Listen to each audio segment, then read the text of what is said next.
Imagine yourself in an apocalyptic world. War is everywhere, people are killed for what they look like, and if you don't believe in someone else's beliefs, you'll be slaughtered or enslaved. The only thing you can think of is who to side with. Many factions in Kenshi offer refuge to wary travellers if they follow their strict ethos and laws, and many of them are flawed. But I believe that the absolute worst faction to conquer the land is the Shek Kingdom. The Shek Kingdom is a military junta that occupies the middle of the map in Kenshi. They are a barbaric tribe-like group who honour strength and battle prowess above all else. They don't accept defeat as a viable option, as all Shek who fail in their military duties are dehorned and branded as failures. The Sheks themselves are brutish humanoids who have plated scales that offer a natural protection, and they have a natural affinity for combat as well. You would think a naturally gifted warrior kingdom would thrive in the world of Kenshi, but their success is also their downfall. The first problem with the Shek Kingdom is their culture.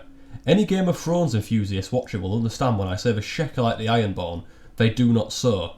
Shrek warriors refuse to grow their own food and have mass farms to fund their campaign and war efforts. They are prolific raiders who abhor all sorts of farming on mind of themselves. They believe the strong should take from the weak and are big fans of finders keepers. This not only cripples themselves in the long run, but it makes other factions wary of them, as if they are running out of food, who will they target next? Their second problem is their population.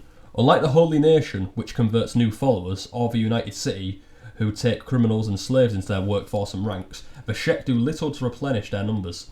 They are in a constant state of war, with them being bang in the middle of the map. They have to deal with bandit fragments of Shek exiles and the Holy Nation. Their war with the Holy Nation nearly destroyed them, as their previous leader wanted to initiate a suicidal last stand which would have wiped them off the map. It was only the acts of Astarta, the current leader of the Shek, which put a stop to him and saved the Shek Kingdom from impending doom.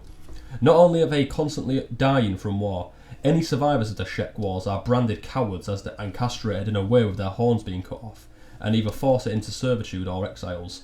Not only does this take away from their ranks, many Shek exiles then join up with other exiled Shek warriors to form bandit groups, who then fight the Shek Kingdom as revenge. The Band of Bones are a great example of what happens when you send your warriors away after losing. They form a bandit group that terrorises their outland and rob travellers and raid outposts for any unsuspecting traveller. Their third problem is their location and pride of expansion. The lands the Shek inhabit are barren and unforgiving. Take the Holy Nation for example. They alone don't have to rely on trade like other cultures because their lands are blooming with great fertility for food, so if they did make peace, trade alone would keep them going. The Sheks, however, are near the border zone, which leaves them with poor fertility. Their blatant rejection of having farms or mines severely cripples their economy in the long run, as raiding small outposts can only last so long. There is a theory though that the Western Hive serve tribute to the Sheks, and not only are they allowed to trade within Shek territory, they have a form of alliance which leaves the Hives unraided by them. The Hive villages are rich in food and building materials, and they are in spitting distance of the Sheks. But this is only a theory, but if true, it could uphold them in the long run. Their fourth problem is technology. A small point, but it is lore accurate, that Sheks cannot read. Their leader of themselves is canonically illiterate, which puts a massive strain on their scientific advantages. No techniques can be reliably passed down and no new things can be discovered, which hurts them massively. Their final flaw is their objective in the long run. Imagine if the Sheks conquered Bast and defeated all enemies. What would happen? They would have no more enemies to fight, so no more worrying about death, and no one hunting the Sheks down. But what happens to them after? There would be no more villages to raid or enemy outposts to steal from, so their provisions would deplete. Their hierarchy would crack, as many Shek nobles would have different ideas for where to head forwards. Astarta's daughter, Seta, has plans to reform the Shek Kingdom and make farms and mines so they can sustain themselves.